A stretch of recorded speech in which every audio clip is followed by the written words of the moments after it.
Okay,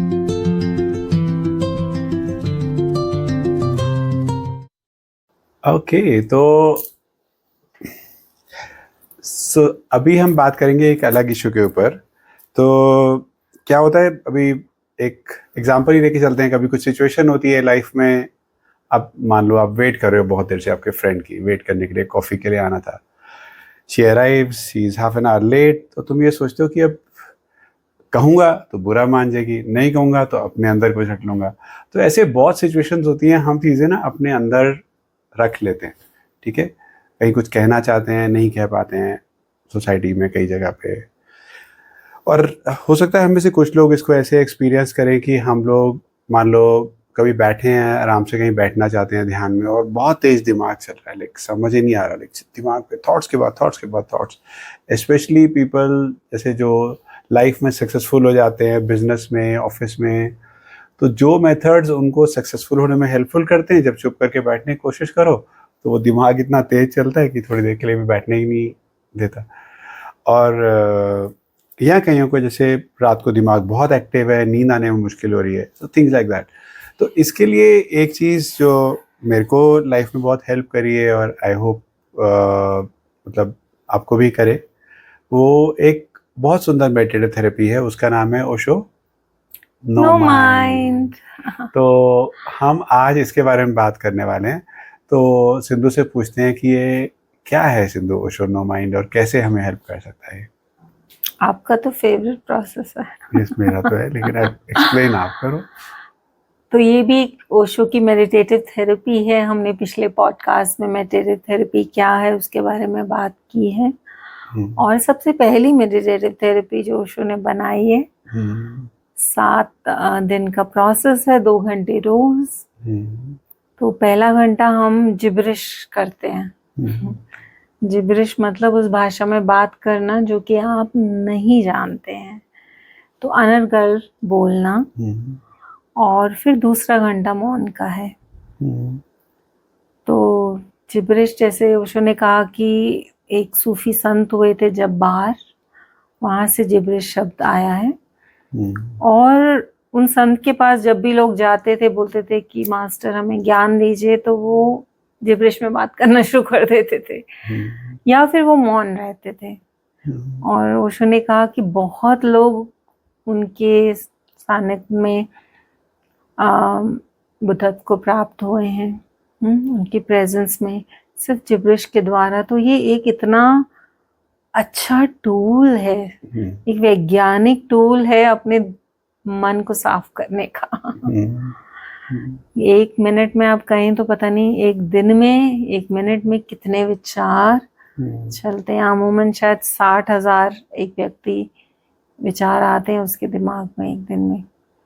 तो इतना आना जाना विचारों का, और खासकर आजकल जो हमारी इंफॉर्मेशन इतनी इजीली अवेलेबल है, ऐसी दुनिया, ऐसा युग है जिसमें हम जी रहे हैं कि पूरा केंद्र हमारा मस्तिष्क बन गया है, जबकि ऊर्जा का केंद्र मस्तिष्क नहीं है। तो उसे कैसे साफ करना, शरीर के लिए तो हम रोज स्नान करते हैं, पर मन की सफाई तो हम भूल जाते हैं। तो उसके लिए आई थिंक जिब्रिश सबसे बढ़िया टूल है जो ओशो ने हमें दिया। और 7 दिन जब इसे लगातार हम करते हैं तो अचेतन की गहरी सफाई होती है।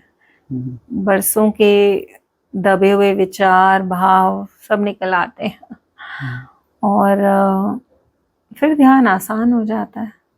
फिर अपने मूल स्वभाव तक, अपने केंद्र तक पहुंचना आसानी से घट जाता है ध्यान। पहले तो यही क्वेश्चन उठ रहा है कि अगर ये इतना ही करना है, एक जिब्रिश में बोलना है और फिर बैठना है, तो मैं घर पे ही कर लूंगा, मैं क्यों all the way Osho Himalaya travel करके आऊँ।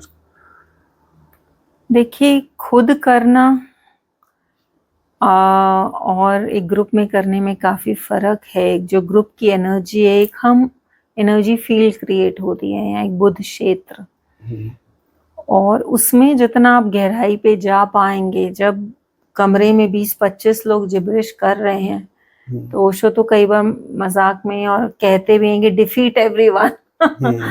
मतलब तुम्हारी जिब्रिश ऐसी तेज होनी चाहिए, इतनी टोटलिटी से होनी चाहिए, और इसमें रुकना नहीं है। हम नॉन स्टॉप करते हैं बिना रुके हुए, जरा भी गैप नहीं आना चाहिए। वो कहते हैं डिफीट एवरीवन, तो एक दूसरे से ऊर्जा मिलती है। Exactly. और वो फिर अंदर से और गहराई से चीजों को बाहर निकालने में मदद करती है। इवन मौन गहरा जाता है और लोगों से, और फिर इस जगह की ऊर्जा जो कि हिमालय की गोद में है, ये जो वादी है सामने, ये धौलाधार के पहाड़ है, और ओशो हिमालयज ही एक ऊर्जा क्षेत्र बन गया है अब। यहाँ रोज अब कुछ सालों से ध्यान चल रहा है, इतनी थेरेपीज हो रही हैं, तो यहाँ का माहौल और गहरे जाने में आपको मदद करेगा। चलो 1 घंटा जिब्रिश करनी है और 1 घंटा साइलेंट बैठना है, जैसे आपने एक्सप्लेन किया, तो बाकी का दिन कैसा रहेगा 7 दिन तक?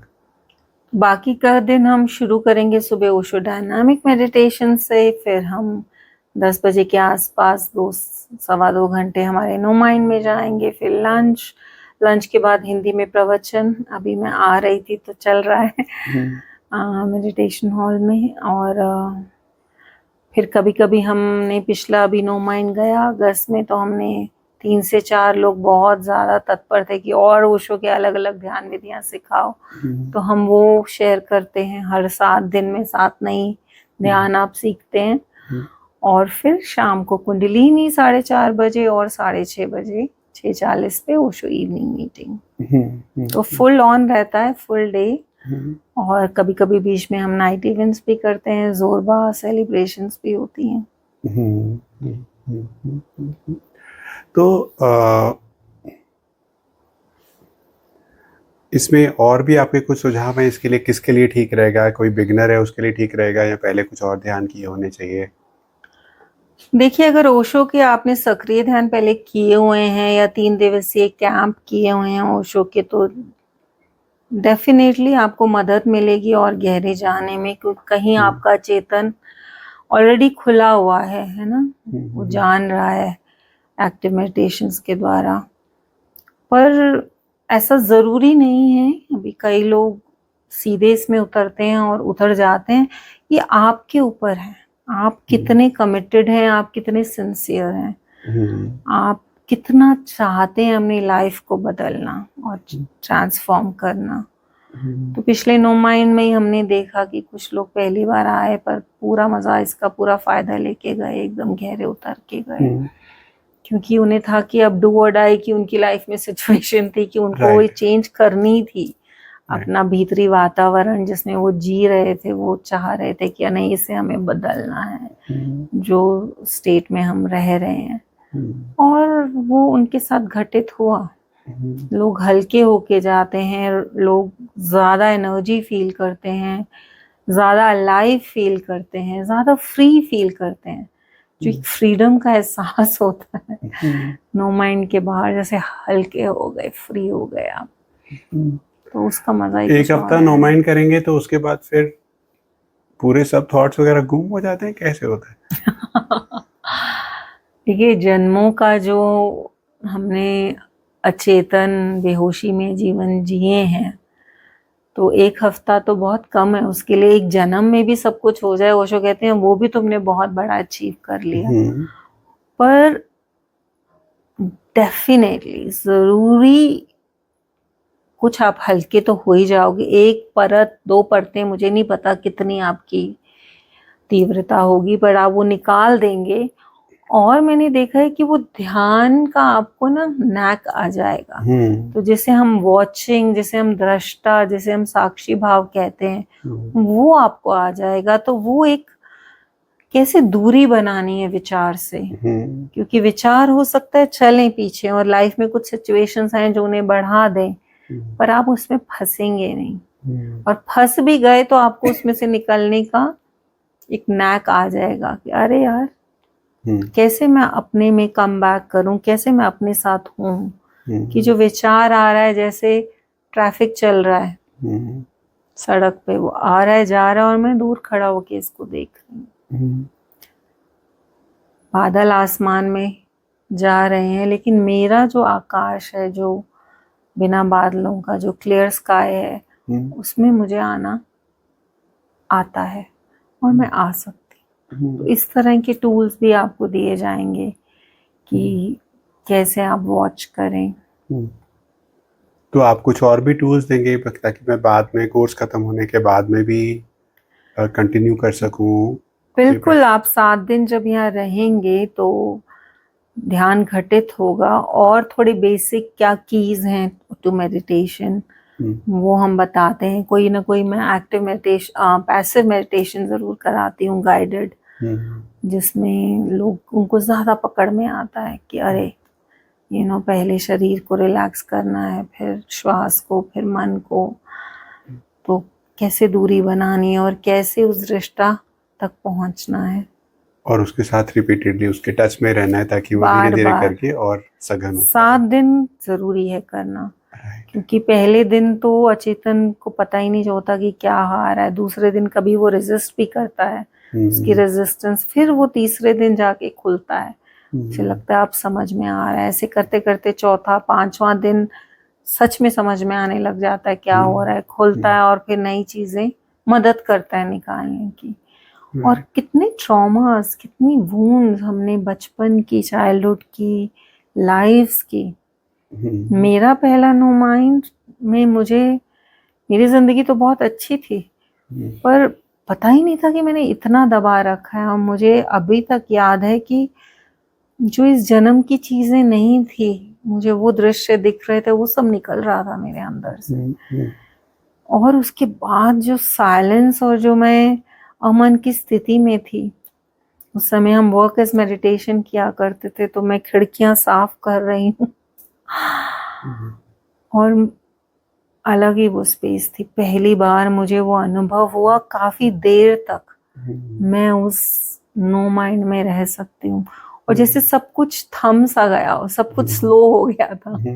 आप जैसे एक अंदर भीतर ही ना एक स्लोनेस आ गई थी, और जितना आप स्लो हो जाएं फिर उतना ज्यादा आप फील कर सकते हैं, उतना ज्यादा आप महसूस कर सकते हैं, लाइफ को एंजॉय कर सकते हैं, लाइफ को एंजॉय कर सकते हैं। That's good. सो ये बहुत सुंदर गिफ्ट्स हैं मेडिटेटिव थेरेपीज हमारे लिए और ओशो की तरफ से। तो हमने बात की ओशो नो माइंड के बारे में, ओशो बॉर्न अगेन के बारे में, मिस्टिक रोज के बारे में, और टॉकिंग टू बॉडी माइंड, जिसको शॉर्ट फॉर्म में कहते हैं। ये बहुत सुंदर प्रोसेसेस हैं, मौका ना छोड़िए। जब भी आपके पास पॉसिबिलिटी हो आप आइए, इन्वेस्ट करिए अपने आप में और इन सब का फायदा। पॉडकास्ट खत्म होने से पहले बताओ कि आपका को सबसे ज्यादा नो माइंड में किस तरह से फायदा हुआ, क्योंकि हमेशा आप मुझसे पूछते हो, मैं आपसे पूछ रही हूँ। राइट।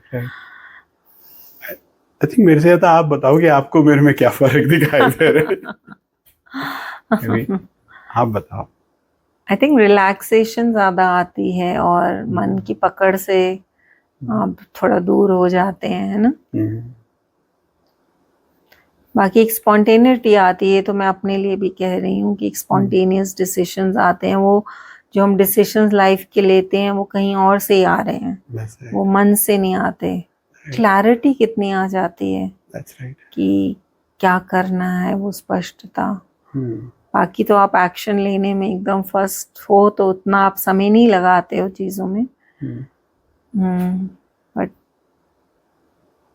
एक अलग ही खुशी मिलती है, नहीं, एक फ्रीडम और एक जॉय मिलता है जो किसी भी चीज के ऊपर डिपेंडेंट नहीं है, फिर निर्भर नहीं है। आप अपने में जैसे संपूर्ण हो जाते हैं और अपने साथ रहना ही कितना अच्छा लगता है।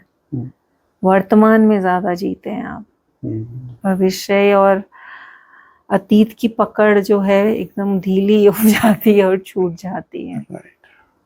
इतने सारे फायदे हैं, 1 हफ्ते का टाइम सिर्फ कह रहे हैं।